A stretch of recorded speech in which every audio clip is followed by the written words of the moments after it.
Ich fühle mich nicht mehr als Mann, bin kein sexuelles Individuum mit Bedürfnis nach Intimsphäre, sondern nur noch ein Pflegefall. Ich bin Raul Krauthausen und lebe und arbeite selbstständig in Berlin. Und ich wollte mal wissen, wie es wäre, in einem Behindertenheim zu wohnen. Hier erzähle ich von meinem Undercover-Experiment im Heim.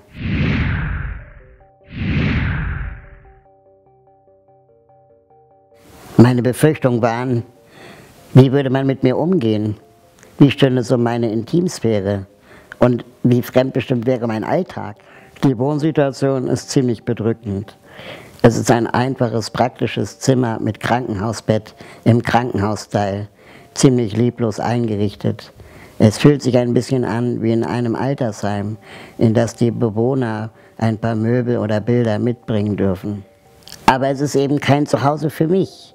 Und wenn ich die Tür aufmache und in einem Krankenhausflur stehe, dann fühlt sich das auch einfach wie Krankenhaus an.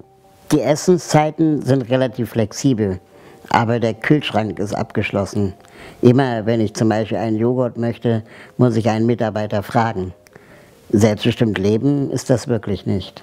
Und auch die Erfahrungen hier im pflegerischen Bereich bringen mich ziemlich an meine Grenzen. Die Pflegerinnen und Pfleger sind wirklich bemüht. Aber trotzdem geht meine Intimsphäre drauf, wenn beim Klogang einfach die Tür offen gelassen wird, wenn man mich vertröstet, obwohl ich bitte, dass ich zur Toilette gebracht werde, und wenn ich beim Waschen grob angepackt werde und mehrere Mitarbeiter zuschauen, wenn man mich umzieht. Hier möchte ich nicht ewig bleiben. Wir von Ability Watch fordern, dass Menschen mit Behinderung selbstbestimmt über ihr Leben entscheiden dürfen. Nichts über uns ohne uns.